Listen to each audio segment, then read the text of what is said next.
What's up les catch addicts, c'est Jimbo. Et aujourd'hui, on se retrouve pour les résultats du SmackDown post-SummerSlam. Une édition 2023 du SummerSlam qui nous a fait quelques dingueries, notamment le cash-in réussi de Io Sky. On allait avoir un segment où on allait célébrer la victoire de Io Sky suite à son cash-in.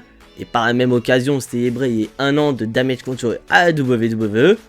Bon, spoiler alert, il n'y aura pas du tout ça. Mais surtout, mes chers amis catch addicts, avec ce qui s'est passé lors du main event entre Jey Uso et Roman Reigns, on se demandait pourquoi Jimmy Uso a décidé de se retourner contre son frère Jey, sachant que Jimmy Uso a été le premier à se retourner contre Roman Reigns, et surtout qu'il a réussi à faire en sorte que Jey se retourne également contre Roman Reigns, et que quelques semaines après, il se décide de retourner sa veste et donc trahir Jey, l'empêchant de remporter le combat face à Roman Reigns.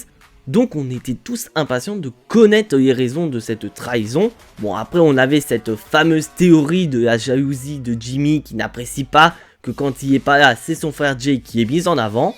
Et on découvrira les véritables raisons de cette trahison de la part de Jimmy Uso lors du segment main event de cet épisode de SmackDown. Un épisode de SmackDown qui s'est déroulé du côté de Calgary au Canada, la terre natale d'un certain Hall of Famer. Mais j'ai assez parlé mes chers amis catch addicts, les résultats du SmackDown du 11 août 2023, c'est tout de suite.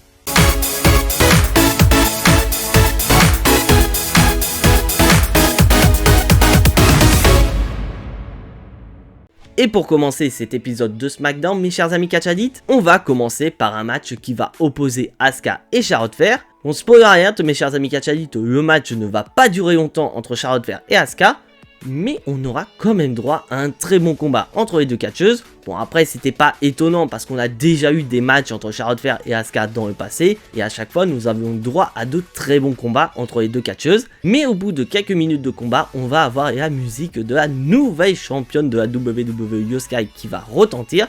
Une Io Sky qui va être accompagnée par Bayley et Dakota Kai. Donc on pouvait laisser supposer que Io Sky allait observer ce combat entre Charlotte Flair et Asuka pour pourquoi pas lancer sa première rivalité en tant que championne.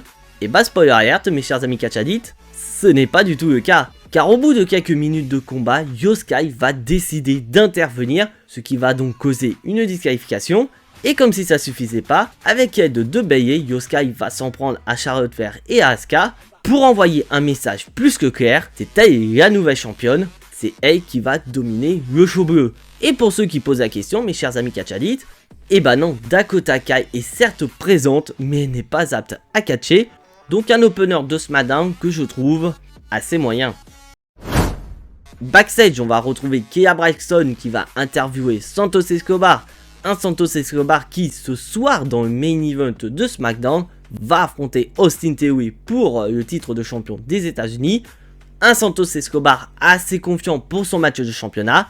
Car pour rappel, mes chers amis catch addicts, la dernière fois que Santos Escobar et Austin Theory se sont affrontés, c'est Santos Escobar qui a remporté le combat de manière hyper clean. Et surtout que ce match a eu lieu il y a de ça quelques semaines du côté de SmackDown. Donc la victoire est quand même assez fraîche. Donc de quoi donner une confiance pour Santos Escobar. Mais du côté du champion des États-Unis, il va arriver par derrière et va s'en prendre à Santos Escobar.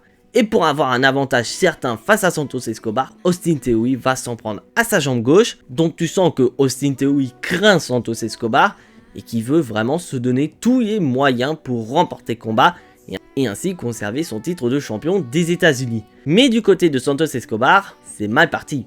On repasse dans le ring avec un match qui nous avait été annoncé la semaine dernière, AJ Styles face à Karrion Kross. Un match qui, j'espère, va clôturer cette rivalité qui dure depuis bien trop longtemps, je pense, entre ces deux catcheurs. Parce que clairement, la rivalité AJ Styles-Karrion Kross. Mais on va avoir droit à un match de 7-8 minutes entre les deux catcheurs. Et clairement, c'est le meilleur match entre AJ Styles et Karrion Kross de cette rivalité. Bon, bien qu'il y ait un botch entre les deux, on reste quand même sur un bon combat entre les deux. Et sans aucune surprise, on va avoir Scarlett qui va tenter d'intervenir dans le but de faire perdre AJ Styles. Mais du côté d'AJ Styles, on avait tout prévu, puisqu'on va avoir Mia Yim qui va être présente également dans le but de s'occuper de Scarlett. Donc après une première tentative ratée, Scarlett va vouloir une nouvelle fois intervenir dans le combat. Mais cette fois-ci, Mia va réussir à s'occuper de Scarlett en la balançant sur la table des commentateurs américains, ce qui va laisser le champ libre à AJ Styles de porter son Styles Clash sur Karrion Kross pour le compte de 3. Donc une victoire de AJ Styles qui clôture cette rivalité, et une victoire que je trouve assez logique de la part d'AJ Styles, car à chaque fois que AJ Styles et Karrion Kross se sont affrontés, ça a toujours été à l'avantage d'AJ Styles, donc voir Karrion Kross remporter dernier combat entre les deux, c'était un peu bizarre. Mais surtout du côté de Karrion Kross, on peut être que très déçu. Car quand même ça fait 1 an que Gaillard est de retour à la WWE et il n'a pas accompli grand chose. Alors qu'on attend beaucoup de ce dernier. Parce que souvenez-vous quand il est revenu à la WWE, il voulait affronter Roman Reigns. Ah là clairement au vu de ses résultats, il est pas prêt d'affronter Roman Reigns. Et comme je vous ai dit au tout début de la vidéo, mes chers amis catchadites, nous sommes du côté du Canada. Il y a terre natale d'un certain Edge. Un Edge qui est présent du côté de SmackDown. C'est vrai que c'était assez étonnant parce qu'il a été annoncé la semaine prochaine pour fêter ses 25 ans de carrière chez lui à Toronto. Mais avant d'avoir des explications, mes chers amis catchadites, on va repasser du côté des coulisses avec Cathy Kelley qui va interviewer Austin Theory, et un Austin Theory qui est assez dégoûté de ne pas pouvoir affronter Santos Escobar, car un peu plus tôt Austin Theory a attaqué Santos Escobar, et donc Santos Escobar est blessé. Mais pas de bol pour toi Austin Theory, car Rey Mysterio va annoncer la couleur, Santos Escobar va très bien et il va pouvoir affronter Austin Theory ce soir dans le main event de cet épisode de SmackDown. Alors Austin Theory, t'es bien dans la merde. Mais bon, on va quand même repasser dans le ring avec le héros local, un Edge qui va avouer avoir un prétexte pour être présent ce soir à SmackDown. Pour célébrer ses 25 ans de carrière, il veut un match et il veut pas affronter n'importe qui, mes chers amis catchadites. Il veut affronter un catcheur avec qui il n'a jamais eu de confrontation durant sa carrière, et ce catcheur c'est Sheamus. Et là tu te demandes, mais pourquoi Edge veut affronter Sheamus? Et Edge va nous expliquer qu'il y a eu une histoire avec Sheamus il y a de ça quelques années, notamment durant la période où Edge était encore blessé et ne pouvait pas remonter dans le ring. Et pour ceux qui ne sont pas au courant, mes chers amis catchadites, Sheamus a une chaîne YouTube qui porte le nom de Celtic Warrior Workout. Et donc le principe de sa chaîne YouTube, c'est qu'il fait beaucoup de vidéos centrées sur le sport, des vidéos de sport en compagnie de superstars de la WWE. Et en 2019, il avait tourné une vidéo avec Edge. Et Edge avoue que suite à cette vidéo, il avait envie de remonter dans le ring. Et en vue de son retour légendaire qu'on a eu du côté du Royal Rumble 2020, Edge a demandé l'aide de Sheamus pour se préparer pour son retour. Donc pour Edge, c'est assez logique d'affronter Sheamus la semaine prochaine pour célébrer ses 25 ans de carrière. Et c'est donc un Sheamus accompagné de Butch et de Ridgeland qui va arriver pour confronter Edge.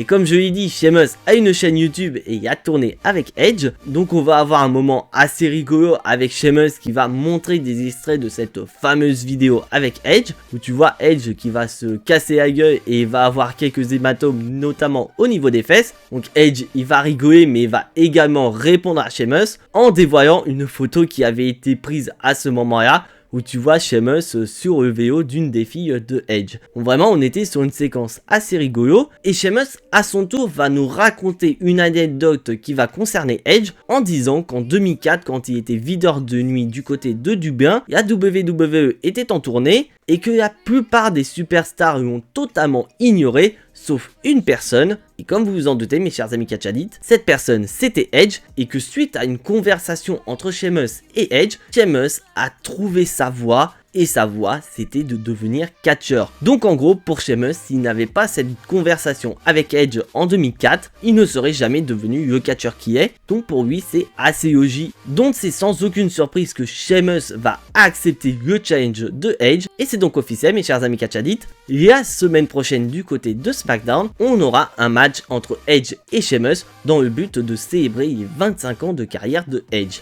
Et franchement, mes chers amis catchadites, je suis assez mitigé par rapport à ce segment.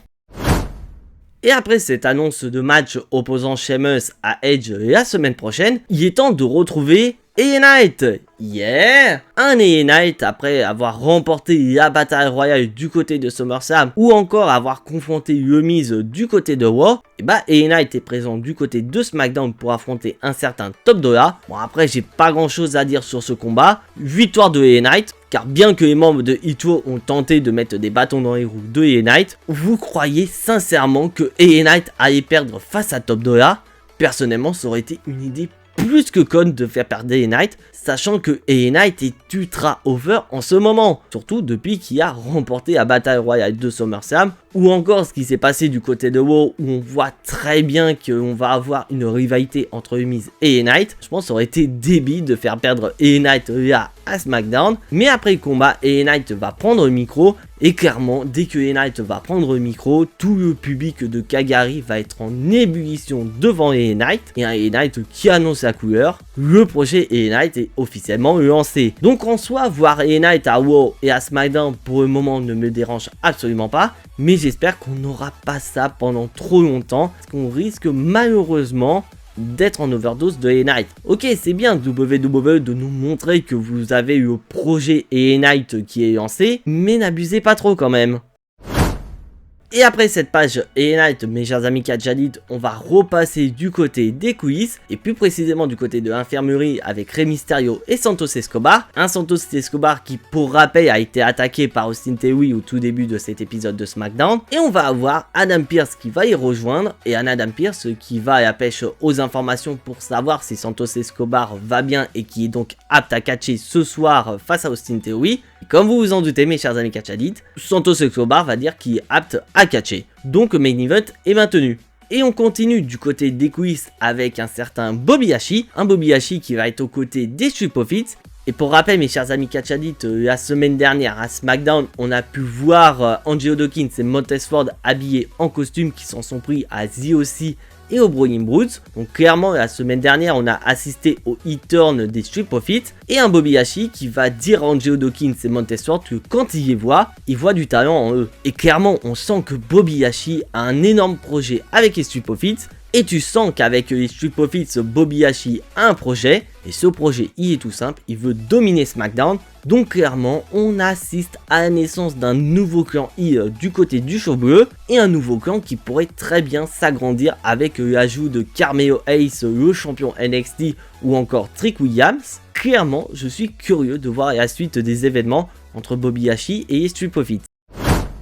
Et après ça mes chers amis Catchadit, on va repasser dans le ring avec le match main event de cet épisode de SmackDown. Santos Escobar contre Austin Theory pour le titre de champion des États-Unis. Mais lors de l'entrée de Santos Escobar, Austin Theory va décider de s'en prendre à son challenger. Donc ce qui fait que Santos Escobar est encore plus blessé au niveau de sa jambe gauche. Donc clairement Santos Escobar est inapte à catcher. Bon, ce qui va un petit peu énerver le champion des États-Unis. Bon, pour ceux qui n'ont pas compris, c'est purement ironique de la part d'Austin Theory. Et Austin Theory va encore plus enfoncer couteau dans la plaie en disant qu'il est ultra dégoûté de voir Santos Escobar inapte à catcher, car il voulait tellement défendre son titre de champion des États-Unis du côté de Calgary. Mais cette situation ne va pas plaire à une personne, puisqu'on va avoir Adam Pearce qui va prendre le micro, et un Adam Pearce qui a promis qu'on allait avoir un match de championnat du côté de Calgary. Et ben il va tenir sa promesse parce que Santos Escobar va être remplacé par ni plus ni moins que Rey Mysterio. Et c'est parti mes chers amis Catchadit, Rey Mysterio prend la place de Santos Escobar et va donc affronter Austin Theory pour le titre de champion des États-Unis. Donc on va avoir un match assez court, mais un match assez bon entre les deux catcheurs. Donc clairement Austin Theory et Rey Mysterio ça va très bien dans le ring, mais on va assister à de la dinguerie, car le match va se conclure par un 619 de Rey Mysterio pour le compte de 3. Donc Rey Mysterio vient à bout d'Austin Theory et devient par la même occasion le nouveau champion des États-Unis. Un titre que Rey Mysterio n'avait plus eu depuis 2019. Donc franchement mes chers amis Catchadit, je suis assez mitigé par rapport à ce combat. Parce que ok, je m'attendais à ce que Austin Theory perde le combat, parce que clairement le règne de champion des États-Unis d'Austin Theory, il est pas ouf du tout. Donc après, j'envoie pas la balle à Austin Theory précisément. J'envoie la balle à ceux qui ont booké le règne de champion des États-Unis d'Austin Theory. Parce que clairement, la WWE a fait n'importe quoi avec le règne d'Austin Theory. Surtout qu'il y avait quand même quelque chose à faire avec Austin Theory. Et puis principalement, lorsqu'il a remporté son match de championnat face à John Cena du côté de WrestleMania, on pouvait faire quelque chose d'intéressant avec Austin Theory. Mais non, la WWE n'a rien fait et a même laissé Austin Theory aux oubliettes. Parce que clairement, on s'en fout du règne de champion des États-Unis d'Austin Theory. Donc moi, c'était clair, il allait perdre son titre de champion des États-Unis ce soir à SmackDown. Mais ce qui est surprenant, c'est que ce soit Rey Mysterio qui le batte et non Santos Escobar. Bon, après on peut très bien imaginer pas mal de choses suite à cette victoire de Rey Mysterio, mais je vous laisse me dire dans les commentaires ce que vous attendez de Rey Mysterio en tant que champion des États-Unis. Et ça y est mes chers amis Catch Addicts, il est l'heure du segment main event de cet épisode de SmackDown, les explications de Jimmy Uso. Mais avant ça, on va accueillir notre toujours champion et chef tribal Roman Reigns. Roman Reigns qui va faire du Roman Reigns en demandant au public de Calgary de le reconnaître en tant que chef tribal. Et Roman Reigns va demander à Paul Heyman où est Jimmy Uso. Et là, Paul Heyman il est en train de se chier dessus parce qu'il n'a pas vu Jimmy Uso de la journée, donc il ne sait pas du tout où est-ce qu'il est. Et bah Roman, t'as juste à te retourner parce que Jimmy Uso est juste derrière toi. Et un Jimmy Uso qui va se faire huer comme pas possible par le public de Calgary. D'un côté c'est assez logique, le mec qui a quand même retourné sa veste face à son frère. Donc il fallait s'attendre à quoi de la part du public. Et là on va voir un Roman Reigns qui est redevable envers Jimmy Uso. Clairement si Jimmy Uso n'était pas intervenu pour aider Roman Reigns aurait perdu et ne serait plus champion. Donc Roman Reigns va dire à Jimmy Uso qu'il peut obtenir tout ce qu'il veut. S'il veut un bateau, il y aura. S'il veut une voiture, il y aura également. Mais Jimmy Uso, il s'en fout de ça. S'il a fait tout ça, ce n'est en aucun cas pour aider Roman Reigns. Et Roman Reigns, tout comme nous et Catch Addict, on veut savoir alors pourquoi tu as décidé de retourner ta veste contre ton frère. Et d'ailleurs, Jey Uso va arriver et va être dans le même cas que tout le monde. Il veut savoir pourquoi son frère a décidé de se retourner contre lui. Alors que c'était son frère qui a tout fait pour qu'il se retourne contre Roman Reigns. Et bah c'est parti mes chers amis Catch Addicts, on va avoir les explications de Jimmy Uso. Et bah les explications sont toutes simples. Si Jimmy Uso a décidé de trahir son frère lors de SummerSlam, c'est dans le but de protéger Jey Uso. Attends, quoi? Comment ça t'as voulu protéger ton frère? Et bah Jimmy Uso il va se justifier en disant que si Jey Uso aurait battu Roman Reigns, il serait certes devenu le nouveau champion universel mais aussi le nouveau chef tribal. Mais surtout pour Jimmy Uso, il serait devenu tout aussi corrompu que Roman Reigns, il serait devenu littéralement un trou du cul selon lui. Donc s'il a fait tout ça, c'est dans le but de protéger son frère, dans le but d'éviter que Jey devienne un deuxième Roman Reigns. Ah c'est pas vraiment des explications qu'on attendait, parce qu'on attendait tous la piste de la jalousie. Mais tu sens que Jey ne valide pas les raisons pour lesquelles Jimmy a décidé de le trahir. Mais du côté de Jimmy Uso, tu sens qu'il aime son frère et il est même prêt à se prendre des super kicks dans la tronche de la part de son frère dans le but d'extérioriser toute sa colère. Mais Jey Uso ne va pas y faire et il va même tourner le dos à son propre frère, ce qui va énerver Jimmy Uso et va prendre donc la décision de quitter le ring. Et toute cette scène a eu lieu juste sous les yeux d'un certain Roman Reigns, et un Roman Reigns qui est mort de rire car il va asséner un ultime coup dans le dos à Jey en lui disant que toute la situation qui se déroule entre lui et son frère, c'est entièrement de sa faute et que maintenant il lui reste plus qu'une seule chose à faire, c'est de faire un seul truc, un truc que ça fait maintenant 3 ans qu'il faut faire, c'est de reconnaître Roman Reigns en tant que chef tribal. Mais Jey Uso il s'en bat les couilles de Roman Reigns, il est hyper énervé et va donc décider de s'en prendre à Roman Reigns avec un super kick. Et bien sûr, Solo Sikoa va tenter d'intervenir à son tour dans le but de venir à bout de Jey Uso. Mais Jey Uso, il est tellement énervé qu'il va réussir à maîtriser Solo Sikoa. Et bien que Roman Reigns va tenter de revenir dans le combat, et bah il va se faire accueillir par un spear de Jey Uso. Et là où ça va être incroyable, mes chers amis Catch Addicts, c'est que Jey Uso va inviter Jimmy à revenir. Donc dans la tête de Jimmy Uso, il pense que ça y est, son frère le pardonne et qu'ils vont redevenir les Uso. Donc il s'apprête à faire un câlin à son frère. T'aurais pas dû faire ça, Jimmy Uso. Parce que Jey Uso va en décider autrement et va porter un énorme super kick sur son frère jumeau. Et là, on va passer à la dinguerie de cet épisode de SmackDown. Car Jey Uso est ultra énervé et va annoncer la couleur. Non seulement il quitte la Bloodline, non seulement il quitte SmackDown, il quitte la WWE. Oui, vous avez bien entendu mes chers amis catch addicts. Jey Uso a décidé de quitter la WWE. Et voilà mes chers amis catch addicts, c'est tout pour moi. Et comme vous pouvez remarquer, je n'ai pas sorti beaucoup de vidéos cette semaine. Je m'en excuse mes chers amis catch addicts, mais malheureusement avec le boulot j'ai dû faire énormément d'heures supplémentaires. Ce qui fait que j'étais moins disponible pour faire les vidéos. C'est pour ça que vous n'avez pas eu la review de Raw. Ou encore la vidéo spéciale SummerSlam que je prépare depuis pas mal de temps. Donc je m'en excuse et je vais vraiment essayer de me rattraper la semaine prochaine. Donc bien sûr, si vous appréciez ce que je fais, n'hésitez absolument pas à lâcher votre plus gros pouce bleu qui fait plaisir à la chaîne. Et si bien sûr vous n'êtes pas abonné à ma chaîne, n'hésitez absolument pas à cliquer sur le bouton abonner, c'est entièrement gratuit et ça soutiendra la chaîne. Et bien sûr, je vous invite à cliquer sur la petite cloche pour être notifié de la sortie des prochaines vidéos sur la chaîne. Et comme je vous ai dit, je vais vraiment faire mon maximum pour vous proposer les vidéos qui sont prévues sur la chaîne.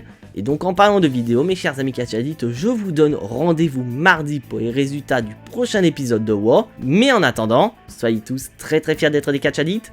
C'était Jimbo et à la prochaine.